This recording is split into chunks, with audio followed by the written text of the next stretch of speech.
माननीय प्रधानमंत्री जी, देश के चौतरफा विकास के लिए हम सभी देशवासियों को आपके ऊपर गर्व है।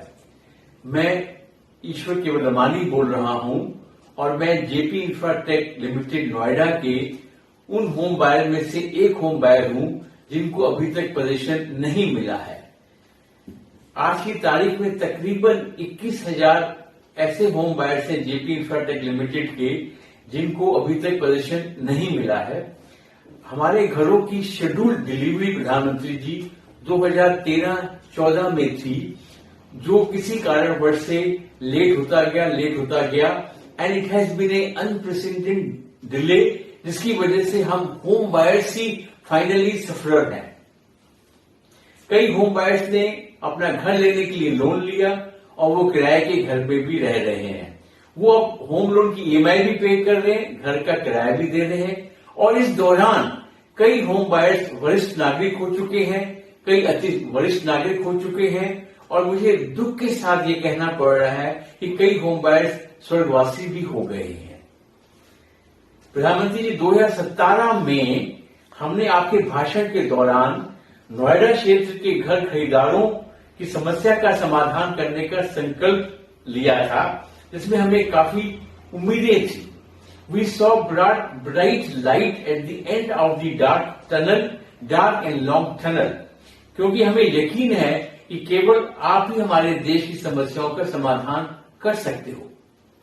प्रधानमंत्री जी, दोस्तों, वर्ष 2017 में जेपी इंफ्राटेक लिमिटेड कंपनी को दिवालिया घोषित किया गया। आरबीआई के निर्देश पे आईडीबीआई की एप्लीकेशन पर एनसीएलटी में ये एडमिट किया गया और हम होम बायर्स फंस गए हैं। और पिछले 5.5 साल से हमारा केस डिफरेंट कोर्ट्स में चलता रहा। यमुना एक्सप्रेस वे की टोल इनकम से, जो लिमिटेड टोल इनकम है, उससे हमारे घरों की कंस्ट्रक्शन हो रही है, पर वो धीमी गति से चल रही है। हमारी एक्सपेक्टेशन है कि कंस्ट्रक्शन तेजी से चले, जिसका अभी तक कोई समाधान नहीं निकल के आया है। प्रधानमंत्री जी, the money collected from revenue is not sufficient to complete remaining about 21,000 homes which are already delayed by almost 10 years. इस तरह देश में कई और अटकी हुई परियोजनाएं हैं, इसमें कई होम बायर्स एनसीआर एरिया के फंसे हुए हैं।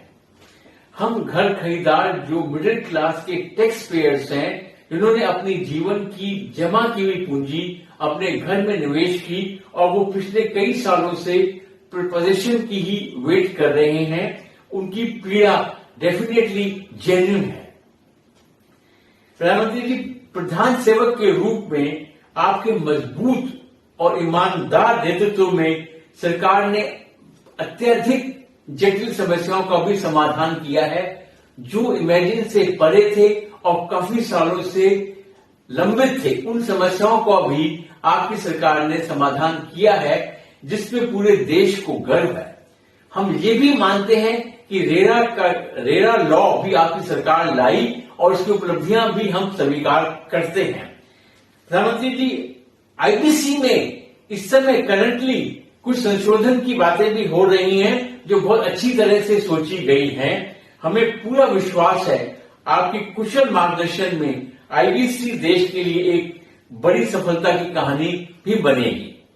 प्रधानमंत्री जी, we are now in a dire financial constraints.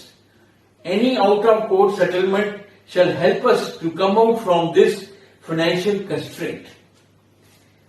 We also feel the problem in our case, JP Infratech Limited case में, our problem was not diagnosed correctly. It was pure working capital problem. It was not a legal problem. हम मानते हैं प्रधान सेवक के रूप में आप हमारी समस्याओं का समाधान कर सकते हैं और हम घर खरीदारों को अमृत काल के भीतर अपना घर दिलवा सकते हैं।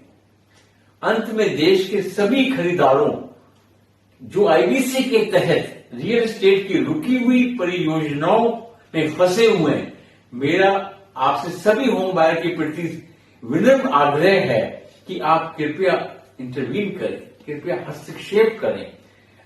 earnestly and most humbly, we request you to kindly find a mechanism by which construction can catch the speed under the law, and middle class home buyers' investment is safeguarded, and finally they get their homes. The solving of the problem of home buyers will also earn a great name and fame, not only in the region but for the entire country and the world, for the government also.